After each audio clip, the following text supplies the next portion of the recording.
খবর দিনভরের শুরুতেই নজর রাখতে হচ্ছে প্রসেনজিৎ চট্টোপাধ্যায়ের বাড়িতে সুকান্ত মজুমদার। পদ্মশ্রী প্রসেনজিৎকে সম্মাননায় সুকান্ত বালিগঞ্জে অভিনেতার বাড়িতে কেন্দ্রীয় প্রতিমন্ত্রী সান্নিক রয়েছে। আরো বিস্তারিত জানাবে সান্নিক।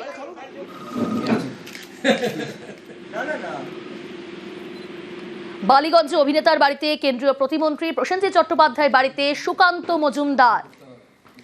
পদ্মশ্রী প্রসেনজিৎকে সম্মাননায় সুকান্ত বালিগঞ্জে তার বাড়িতেই অর্থাৎ অভিনেতার বাড়িতেই কেন্দ্রীয় প্রতিমন্ত্রী সুকান্ত মজুমদার। ছবি আছে।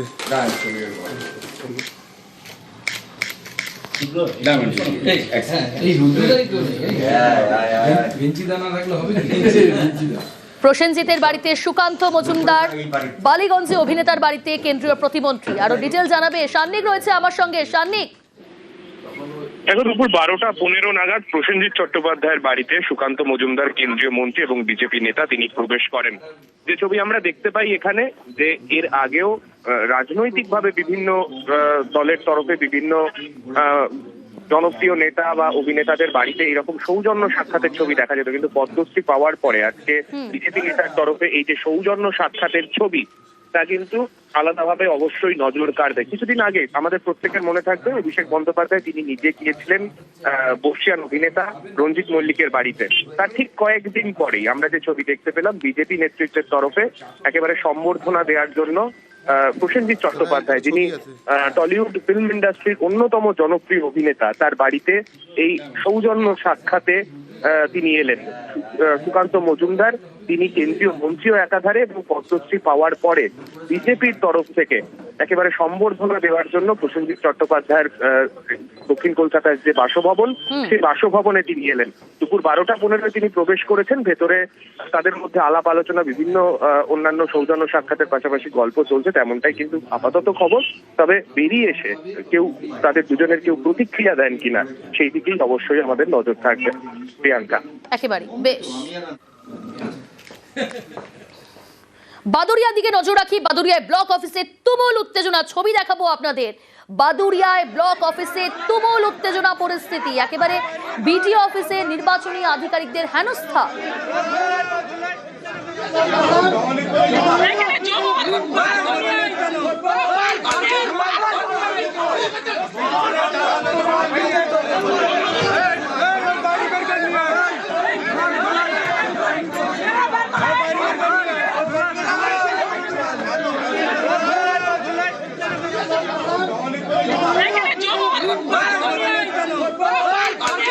বাদুড়িয়ায় ব্লক অফিসে তুমুল উত্তেজনা, কিন্তু কেন এরকম উত্তেজনা পরিস্থিতি তৈরি হলো জানার চেষ্টা করবো। অনুপম রয়েছে সরাসরি আমার সঙ্গে। অনুপম, প্রথমেই জানতে চাইবো যে বাদুড়িয়ায় ব্লক অফিসে তুমুল উত্তেজনা পরিস্থিতির কারণ কি?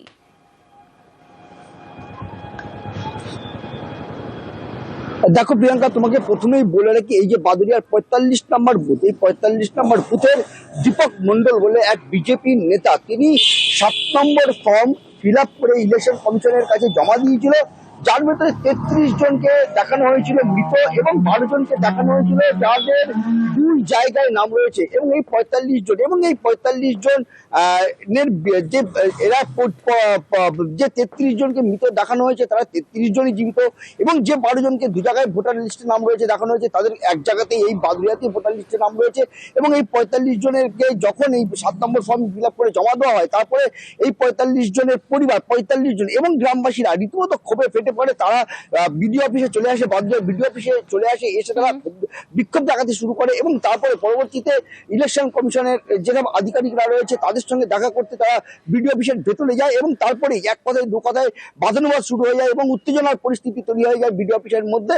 এবং বিডিও অফিসের ভেতরে যে ইলেকশন কমিশনের আধিকারিক ছিল তাকে ধরে রীতিমতো হেনস্থা করা হয় বলে অভিযোগ করছে বিডিও, এবং এই নিয়ে রীতিমতো উত্তেজনা তৈরি হয় বিডিও অফিসের মধ্যে। যদিও এই যে 45 জনকে দেখানো হয়েছিল মৃত বলে, তারা কিন্তু বাইরে এসে কিন্তু আমাদের সামনে কিন্তু পরিষ্কারভাবে যেটা বলেছে যে এই যে ইলেকশন কমিশন, এই ইলেকশন কমিশন বিজেপি দ্বারিত পরিচালিত হচ্ছে, যে কারণে বিজেপি ফর্ম 7 জমা করে নাম মিথ্যাভাবে। ভোটাররা কি বলছেন, কি অভিযোগ তাদের, শোনাই দর্শকদের। 45 জন ভোটারকে মৃত দেখানো হয়েছে, 33 জনকে মৃত, 12 জনকে ডবল দেখানো হয়েছে। বিজেপির মন্ডল সভাপতি দীপক মন্ডল এই জঘন্য কাজটা করেছে, ফর্ম 7 জমা দিয়েছে, ঠিক আছে? তার জন্য বিডিও অফিসে এসেছি, বিডিওর কাছে এর দীপক মণ্ডলের এগেনস্টে কঠোর ব্যবস্থা নেয় প্রশাসন, তার জন্য আমরা এখানে এসেছি। আমাদের তো মৃত্যু ঘোষণা করতেছে, তা আমরা জীবিত আছি কি দেখা চাইছি বিডিও সাহেবের কাছে। কারা করলে এটা? বিজেপির লিডার, আমি চাই শাস্তি। অনুপম রয়েছে আমার সঙ্গে সরাসরি। অনুপম, যাদের নাম বাদ গেল তাদের কি ফর্ম 7 দিয়েই নাম বাদ গেছে? আর যদি তাই হয়ে থাকে তাহলে নির্বাচনী আধিকারিকরা কি বলছেন?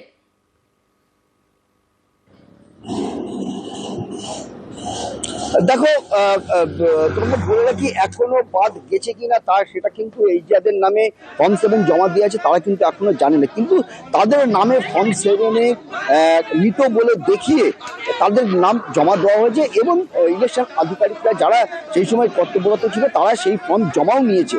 এই নিয়েই কিন্তু বিক্ষোভ তৈরি হয়। এই যে 45 জন এবং তাদের পরিবার এবং গ্রামবাসীরা কিন্তু বিক্ষোভ দেখাতে শুরু করে।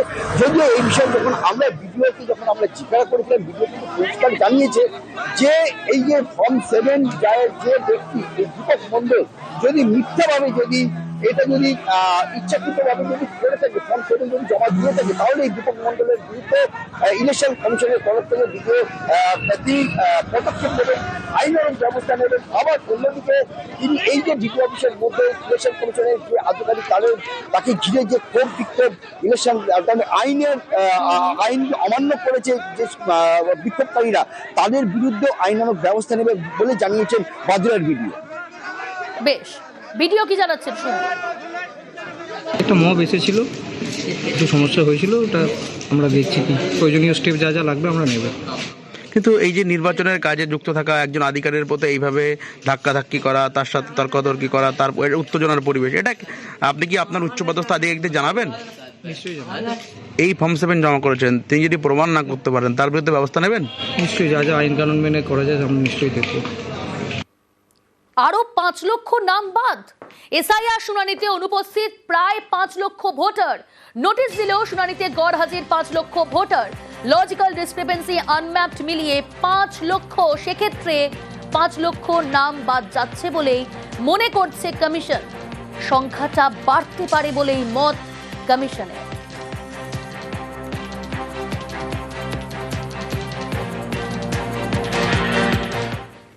বাংলার এসআইআর এ আজই হিয়ারিং এর শেষ দিন। এখনো অনেক জায়গায় শেষ হয়নি শুনানি। এসআইআর হিয়ারিং এর সময় বাড়ানোর আর্জি।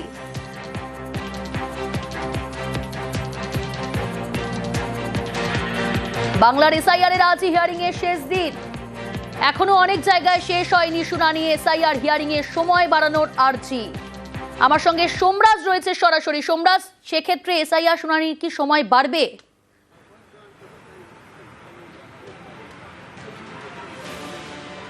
দেখো, গতকালই বিভিন্ন বিধানসভা ভিত্তিক তথ্য চেয়েছে রাজ্যের মুখ্য নির্বাচনী আধিকারিক মনোজ কুমার আগরওয়াল এবং বিভিন্ন জেলা শাসক তথা ডিস্ট্রিক্ট ইলেকশন অফিসারদের থেকে এই রিপোর্ট চাওয়া হয়েছে যে কোন কোন বিধানসভায় কত শুনানি এখনো পর্যন্ত বাকি রয়েছে। কারণ তার উপর নির্ভর করেই গোটা রাজ্যের নয়, শুধুমাত্র যে জেলার যে বিধানসভায় শুনানি বাকি থাকবে সেইখানে স্পেসিফিকভাবে শুনানির সময়সীমা বাড়াতে চায় রাজ্যের মুখ্য নির্বাচনী আধিকারিকের দপ্তর এবং সেই অনুযায়ী জাতীয় নির্বাচন কমিশনকে তারা চিঠি দেবেন। যেটা রাজ্যের মুখ্য নির্বাচনী আধিকারিকের দপ্তর সূত্রে জানা যাচ্ছে, এখনো পর্যন্ত গোটা রাজ্য থেকে রিপোর্ট এসে পৌঁছায়নি রাজ্যের মুখ্য নির্বাচনী আধিকারিকের দপ্তরে। মূলত আজ 2টো পর্যন্ত কত সংখ্যক শুনানি বাকি থাকে তার উপর নির্ভর করেই রাজ্যের মুখ্য নির্বাচনী আধিকারিকের দপ্তর জাতীয় নির্বাচন কমিশনকে রিপোর্ট দেবে এবং তার উপরই আজকেই জাতীয় নির্বাচন কমিশন সিদ্ধান্ত জানিয়ে দেবে রাজ্যের মুখ্য নির্বাচনী আধিকারিকের দপ্তরকে। কিন্তু যেটা জানা যাচ্ছে, ইতিমধ্যেই মালদা, দক্ষিণ 24 পরগনা জেলার বেশিরভাগ বিধানসভাতেই শুনানি এখনো পর্যন্ত বাকি রয়েছে। মালদা, দক্ষিণ 24 পরগনা জেলার পরিস্থিতি ইতিমধ্যে জাতীয় নির্বাচন কমিশনকে জানিয়ে দেওয়া হয়েছে। বাকি জেলাগুলির বিভিন্ন বিধানসভায় কি কি তথ্য আসে তার উপর নির্ভর করে জাতীয় নির্বাচন কমিশনকে চিঠি দেবেন রাজ্যের মুখ্য নির্বাচনী আধিকারিক এবং মনে করা হচ্ছে দুপুর 2টো নাগাদ এই চিঠি তিনি জাতীয় নির্বাচন কমিশনকে পাঠাবেন এবং তার উপর নির্ভর করেই জাতীয় নির্বাচন কমিশন সর্বোচ্চ 2 থেকে 3 দিন শুনানির সময়সীমা বাড়াতে পারে। সঙ্গে থাকো। এসআইআর এ কেন নাম বাদ জানানো হবে চিঠি দিয়ে। যার নাম বাদ যাবে তাকেই জানানো হবে কারণ। কার কেন নাম বাদ টাঙানো হবে তালিকা। এই বিষয়ে আরো বিস্তারিত জানার চেষ্টা করব। তবে তার আগে আরো একবার আপনাদের জানাই যে এসআইআর এ কেন নাম বাদ জানানো হবে চিঠি দিয়ে। যার নাম বাদ যাবে তাকেই জানানো হবে কারণ, কার কেন নাম বাদ টাঙানো হবে তালিকা। বুথে বুথে তালিকা টাঙানোর নির্দেশ কমিশনের। আর কি নির্দেশ, এই প্রক্রিয়া কবে থেকে কিভাবে শুরু হচ্ছে, আরো ডিটেল জানাবে সোমরাজ রয়েছে সরাসরি আমার সঙ্গে। সোমরাজ,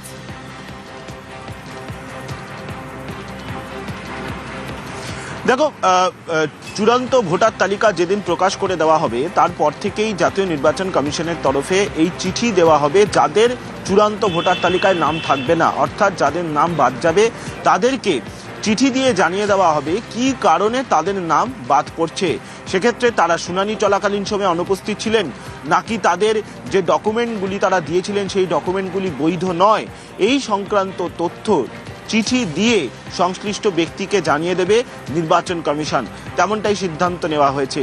পাশাপাশি চূড়ান্ত ভোটার তালিকায় যাদের নাম থাকবে না, বিধানসভা ভোটের 5 দিন আগে পর্যন্ত তারা রাজ্যের মুখ্য নির্বাচনী আধিকারিকের কাছে পুনর্বিবেচনার জন্য আবেদন করতে পারবেন, এটিও কমিশন সিদ্ধান্ত নিয়েছে।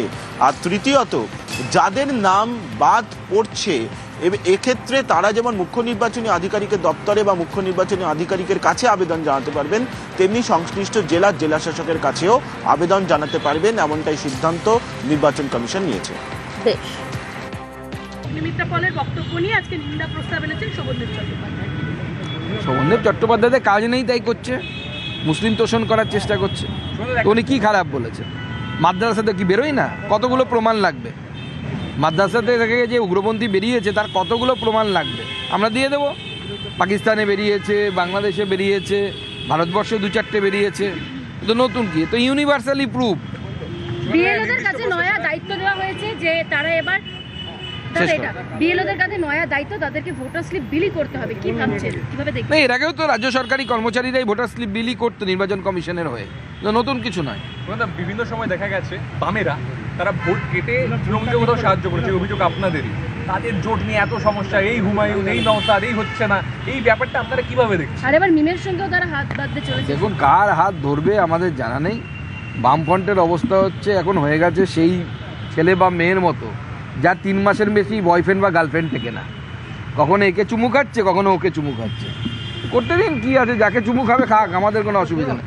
Thank you. আসি পরের খবরে। বিজেপির পরামর্শ সংগ্রহ অভিযান, রাজ্য জুড়ে জনমত সমীক্ষায় বিজেপি। বিধানসভা ভিত্তিক ঘুরবে বিজেপির গাড়ি, এলাকায় ঘুরে সমস্যা জানতে চাইবে বিজেপি। বিজেপির পরামর্শ সংগ্রহ অভিযান, রাজ্য জুড়ে জনমত সমীক্ষায় বিজেপি। বিধানসভা ভিত্তিক ঘুরবে বিজেপির গাড়ি, এলাকায় ঘুরে সমস্যা জানতে চাইবে বিজেপি, মানুষের চাহিদার কথা শুনবে বিজেপি। নয়া এই কর্মসূচি বিজেপির তরফ থেকে।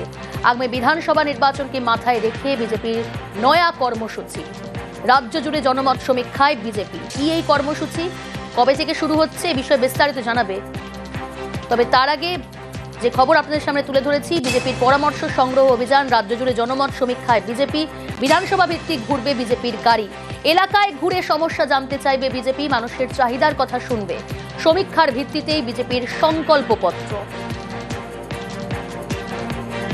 আমাদের যে সংকল্পপত্র হবে সেটা যেন সর্বব্যাপী হয় এবং সর্বস্পর্শী হয়, তার লক্ষ্যে আমরা সংকল্পপত্র পরামর্শ অভিযান শুরু করছি আজ থেকে। যারা নো ভোট টু বিজেপিতে অংশগ্রহণ করেছেন, এবার তারা নো ভোট টু তৃণমূলে অংশগ্রহণ করবেন খোলা মনে, এই সরকারের থেকে পশ্চিমবঙ্গবাসীকে মুক্তি দিতে। তখন আপনাদেরও যা পরামর্শ, আপনারাও আমাদের এই অভিযানে সামিল হয়ে আপনাদের মতামত এখানে দিন। আগামী 18 তারিখ পর্যন্ত পশ্চিমবঙ্গে এই ধরনের পরামর্শ দেওয়ার জন্য ড্রপ বক্স থাকবে।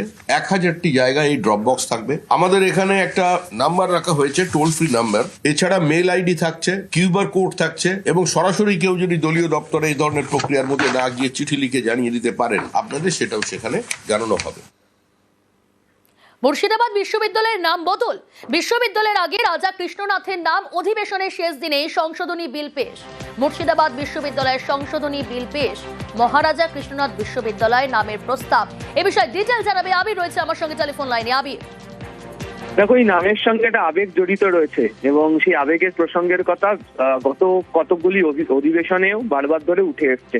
এবং আজকে রাজ্য সপ্তদশ বিধানসভার অধিবেশনের শেষ দিন এবং শেষ দিনেই মুর্শিদাবাদ বিশ্ববিদ্যালয়ের সংশোধনী বিল 2026 নিয়ে আসলো রাজ্য সরকার এবং সেই বিলও পাশ করানো হলো। এর ফলে মুর্শিদাবাদ বিশ্ববিদ্যালয় যেটি তার নাম বদল হয়ে মুর্শিদাবাদ মহারাজা কৃষ্ণনাথ বিশ্ববিদ্যালয় বহরমপুর এই নামে করা হবে। যেটা সরকারি সূত্রে জানতে পারা যাচ্ছে যে জেলার ইতিহাস এবং ঐতিহ্যের সঙ্গে সামঞ্জস্য রেখেই বিশ্ববিদ্যালয়ের নাম পরিবর্তনের সিদ্ধান্ত নেওয়া হয়েছে। এবং তুমি জানো যে কৃষ্ণনাথ কলেজকে কেন্দ্র করে মুর্শিদাবাদ বিশ্ববিদ্যালয় তৈরির শুরু থেকেই জেলার বড় অংশের মানুষ প্রতিবাদ জানিয়েছিলেন। তাদের বক্তব্য ছিল যার দান করা জমির ওপর প্রতিষ্ঠান গড়ে উঠেছে সেই রাজার নাম বাদ পড়বে কেন, এবং এই নিয়ে একটা জনমানসও ক্ষোভ তৈরি হয়। শাসক দলের বিধায়করাও এই নিয়ে কথা বলেন, বিরোধী দলের বিধায়করাও কথা বলেন, এমনকি বহরমপুর শহরে প্রাক্তনী সহ যারা বিশিষ্ট ব্যক্তি রয়েছেন তাদের তরফ থেকে সেখানে মিছিলও করা হয়েছিল। রাজ্যের তরফ থেকে বলা হয়েছিল তারা গোটা বিষয়টিকে নিয়ে নজরে রাখবেন। শেষমেশ নাম বদল করার যে সংশোধনী বিল এনে তা আজকে বদল করা হয়েছে। ফলে জেলার ইতিহাস এবং ঐতিহ্যের যে অবমাননার অভিযোগকে কেন্দ্র করে আন্দোলন দানা বাঁধছিল, জেলার বিভিন্ন প্রান্তে মনে করা হচ্ছে যে সেই ক্ষতে প্রলেপ দিতে পারলো হচ্ছে রাজ্য এই বিল পাশ করিয়ে। বেশ, একটা ছবি দেখাবো আপনাদের নকশাল বাড়ি। দেখুন, এই যে অ্যাম্বুলেন্স থাকে কোথায়? নয় হাসপাতাল, নয় কোনো ক্লাবে, কিন্তু এই অ্যাম্বুলেন্সটা রয়েছে বিজেপি অফিসের গ্যারেজেই। সেখানেই পড়ে পড়ে নষ্ট অ্যাম্বুলেন্স।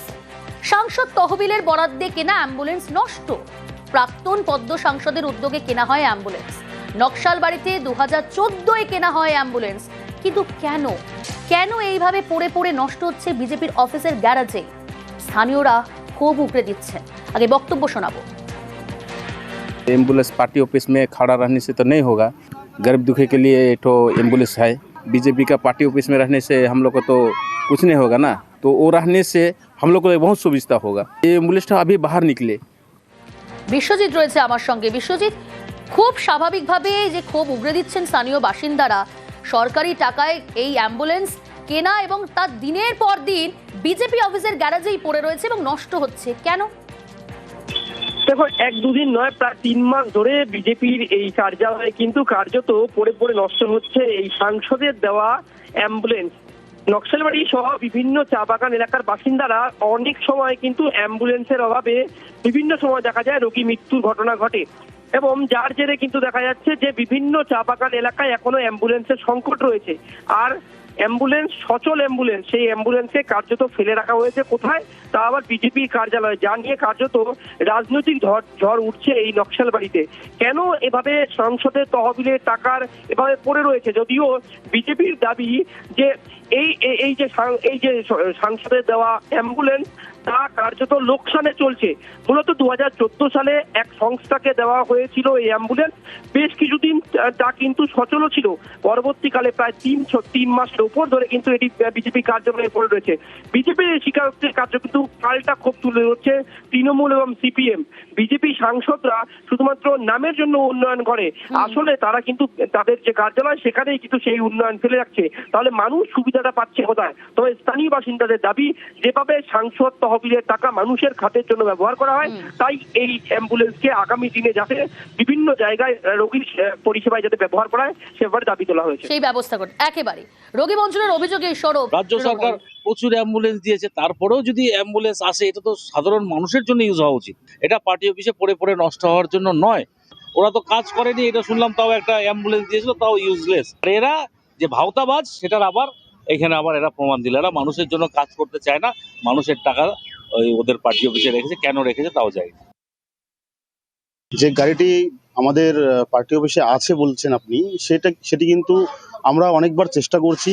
নকশালবাড়ি হসপিটালে চলছে, রামকৃষ্ণ মিশন থেকেও উদ্যোগ নেওয়া হয়েছিল চালানোর জন্য, কিন্তু বারংবার লসে চলার কারণে কিন্তু গাড়িটি এই অবস্থায় রয়েছে। আমরা আবারও উদ্যোগ নিচ্ছি, আবারও আমরা চেষ্টা করছি আমাদের বর্তমান সাংসদের সাথে কথা বলে। সাংসদের কাজ ঠিকই করছেন, ওনারা সাংসদের উন্নয়ন নিয়ে যেন মাথা ব্যথা ওনারা না করেন, ওনারা নিজেদের উন্নয়নটা করুক, তাহলেই হবে।